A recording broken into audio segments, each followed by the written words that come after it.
हम लोग जो पढ़ेंगे वो हेडिंग पढ़ेंगे प्रतिरोधों को जोड़ने का क्रम, ठीक है। उस क्रम में हम लोग पहला क्रम पढ़ेंगे, कौन क्रम? श्रेणी क्रम कौन सी? संयोजन, ठीक है। श्रेणी क्रम संयोजन क्या होता है? तो अभी हम तुम लोग को बताएं कि इस क्रम संयोजन में प्रतिरोध का जो पहला सिरा होगा क्या होगा? प्रतिरोध, किसी भी प्रतिरोध का जो भी पहले प्रतिरोध का जो दूसरा सिरा होगा वो दूसरे प्रतिरोध के पहले सिरे से क्या होगा? जुड़ा होगा। इस क्रम को क्या कहते हैं? श्रेणी क्रम संयोजन कहते हैं, ठीक है। अभी हम आपको चित्र बनाकर दिखा रहे हैं, चित्र बनाएंगे तो समझ में आ जाएगा, ठीक है, कि श्रेणी क्रम संयोजन होता क्या है। अब उसमें हुआ क्या है कि हम मान लिए हैं कि कोई हमारे, देखो पहले ध्यान से, श्रेणी क्रम संयोजन होता क्या है। तो इसमें होता ये है कि मान लो ये कोई हमारा परिपथ है जिसमें ये हमारा पहला प्रतिरोध मान लो R1 जुड़ा है, क्या जुड़ा है? R1, ठीक है। तो इस पहले प्रतिरोध का दूसरा सिरा, कौन सिरा? दूसरा सिरा दूसरे प्रतिरोध के पहले सिरे से क्या हुआ रहता है? जुड़ा रहता है। अब ध्यान से देखोगे तो देखो ये पहला प्रतिरोध है ना R1, तो R1 का पहला सिरा, देखो R1 का ये दूसरा सिरा हो गया, पहला तो आई बाटे और दूसरा क्या हो गया? ये हो गया। तो पहले प्रतिरोध का दूसरा सिरा दूसरे प्रतिरोध के पहले सिरे से जुड़ा होता है, ठीक है। उसी तरह दूसरे प्रतिरोध का दूसरा सिरा तीसरे प्रतिरोध के पहले सिरे से जुड़ा होता, इसी क्रिया को क्या कहते हैं? श्रेणी क्रम संयोजन कहते हैं। समझ में आओ था ना?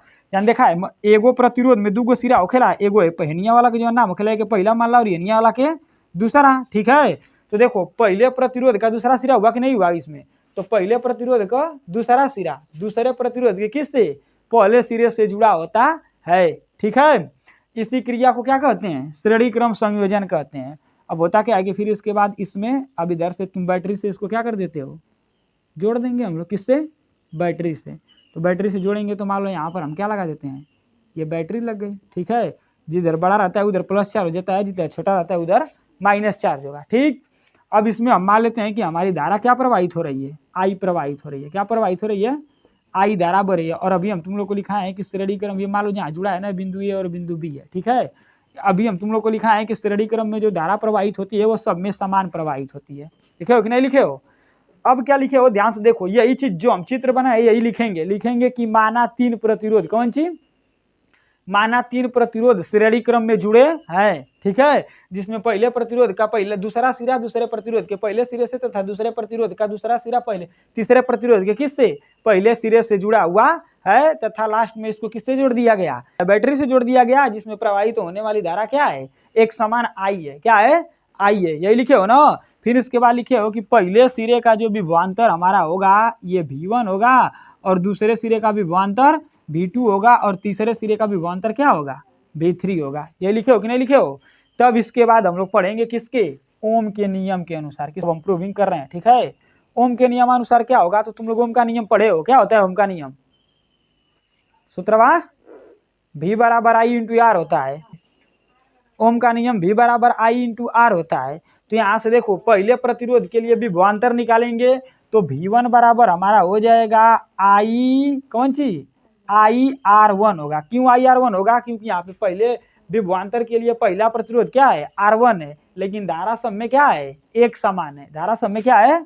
एक समान है, इसीलिए I हो जाएगा। इसको समीकरण नंबर कितना बनाएंगे? 1 बनाएंगे, ठीक। फिर इसी तरह दूसरे प्रतिरोध के लिए क्या हो जाएगा विभवांतर? तब V2 बराबर में हो जाएगा IR2, समीकरण नंबर 2। और इसी तरह तीसरे प्रतिरोध के लिए क्या हो जाएगा? V3 बराबर में क्या हो जाएगा? IR3 हो जाएगा, समीकरण नंबर 3 हो जाएगा। इसको मान लेंगे। ऐसे ही मान लो, अब जरूरी थोड़ा है कि तुम्हारे घर में 3 गो प्रतिरोध लगेगा, कितना भी लग सकता है ना। तो ऐसे ही बहुत सारे प्रतिरोध लगेंगे तो उनके लिए विभवांतर Vn, अब नंबर लिखते हैं। n का मतलब क्या होगा? नंबर। अब बहुत सारे तो ऐसे जुड़ सकते हैं ना, हम तो एक बना कर दिखा दिए हैं, लेकिन ऐसे ही सब जुटेगा, ठीक है। तो Vn बराबर क्या हो जाएगा? यहाँ पर IRN हो जाएगा, क्योंकि ये भी डट डट डट डट कई गो आएगा, तो IRN हो जाएगा। और इसको समीकरण नंबर कितना बना देंगे? 4 बना देंगे। क्या बना देंगे? 4 बना देंगे, ठीक। तब इसके बाद क्या होगा? देखो ध्यान से, अब हम मान लेते हैं कि कुल परिपथ में, अब यहाँ पे लिखेंगे कि माना कुल परिपथ का जो विभवांतर होगा वो क्या होगा? V होगा। क्या होगा? V होगा। यानी कुल परिपथ का विभवांतर क्या होगा भाई साहब? V होगा। तब तुम्हारा जब कुल परिपथ का विभवांतर V होगा तो V बराबर आपका फार्मूला निकलता है V1 प्लस V2 प्लस कौन सी? V3 plus dot dot dot dot dot dot कहाँ तक ले? यन तक ले। डॉट डॉट का मतलब समझ रहे हो ना, कितना भी प्रतिरोध इसमें जुड़ जाएगा। ठीक, तब देखो अब समीकरण 1 2 3 4 सबका मान इसमें हम क्या करेंगे, रखेंगे। तो जब इसमें सब में रखेंगे तो v बराबर क्या हो जाएगा, यहाँ से देखो v1 का मान कितना निकला है IR1 प्लस v2 का मान IR2 प्लस v3 का मान IR3 plus dot dot dot dot vn का मान कितना निकला है IRN, क्या निकला है IRN। ठीक, अब देखो इसमें से कुछ कॉमन दिख रहा है, क्या कॉमन है सब में से, तो सब में से आई कॉमन होगा, आर क्यों कॉमन होगा, आर अलग अलग है, R1 R2 R3 है तो R1 R2 का मतलब अलग अलग का नाम हो गई। ठीक है, तो इन सब में से क्या कॉमन होगा, आई कॉमन होगा। तो v बराबर में जब सब में से आई कॉमन कर देंगे तो यहाँ से क्या बच जाएगा, R1 plus R2 plus R3 plus dot dot dot dot dot क्या बचेगा, RN बचेगा। क्या बचेगा, RN बचेगा।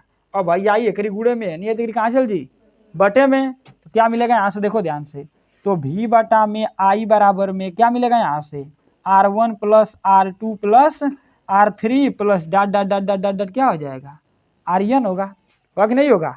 जब RN होगा तब अब लिखेंगे पुनः ओम के नियम से, किसके, पुनः ओम के नियम से।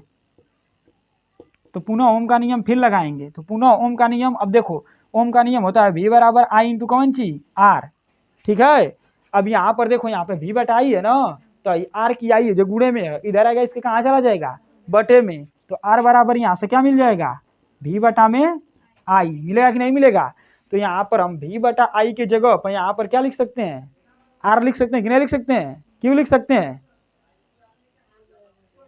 क्योंकि आर बराबर v बटा आई है, तो इस पूरे के स्थान पे हम क्या लिख देंगे, आर लिख देंगे।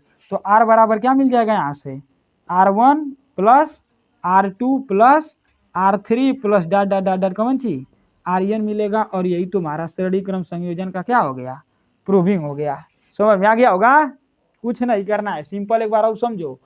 हमने क्या किया है कि श्रेणी क्रम संयोजन प्रतिरोधों को जोड़ने का कौन सा क्रम, श्रेणी क्रम संयोजन। इस संयोजन में हम क्या देखते हैं कि पहले प्रतिरोध का दूसरा सिरा दूसरे प्रतिरोध के पहले सिरे से तथा दूसरे प्रतिरोध का दूसरा सिरा तीसरे प्रतिरोध के पहले सिरे से जुड़े होते हैं। इसी क्रिया को क्या कहते हैं, श्रेणी क्रम संयोजन कहते हैं। और इस क्रिया में जो हमारी धारा होती है वो क्या होती है, एक समान प्रवाहित होती है। जब एक समान प्रवाहित होगी तो ओम के नियम के अनुसार v बराबर, तो अब पहले प्रतिरोध के लिए v1 मान लिए हैं तो v1 बराबर IR1 हो जाएगा समीकरण 1, v2 के लिए IR2, ऐसे ही सभी प्रतिरोधों के लिए हम डॉट डॉट कितना मान लिए हैं Vn, तो Vn बराबर IRN हो जाएगा। ठीक, अब देखो हम मान लेते हैं यहाँ पे लिखेंगे हिंदी में कि जब मान लेते हैं कि इस पूरे परिपथ में विभवांतर क्या होगा, V होगा, यानी इस पूरे पथ का विभवांतर V होगा, तो V बराबर में V1 plus V2 plus V3 dot dot dot dot क्या हो जाएगा, Vn हो जाएगा। ठीक है, जब Vn हो जाएगा तो V बराबर में अब सबका मान रखेंगे समीकरण 1 2 3 4 की जगह से, तो सबका मान रख दिए यहाँ पे।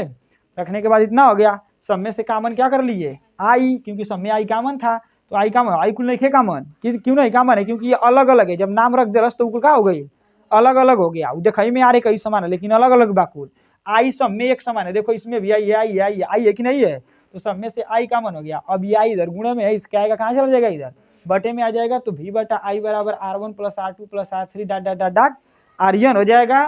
ठीक है, अब फिर यहाँ पे हम पुनः ओम का क्या लगाएंगे, नियम लगाएंगे। तो पुनः ओम के नियम से v बराबर आई इंटू आर होगा। तो अब जब r होगा तो अब ये i को इधर हम पक्षांतर कर देंगे, तो i इसके गुणे में है, इधर आएगा इसके कहाँ चला जाएगा, बटे में। तो r बराबर मिल जाएगा v बटा में i। अब यहाँ पर देखो v बटा i है, तो v बटा i के स्थान पे हम क्या लिख सकते हैं, r लिख सकते हैं। तो r बराबर R1 plus R2 plus R3 dot dot dot क्या हो जाएगा, RN हो जाएगा। यही हमारा क्या हो गया, सिद्ध हो गया। उतार लो।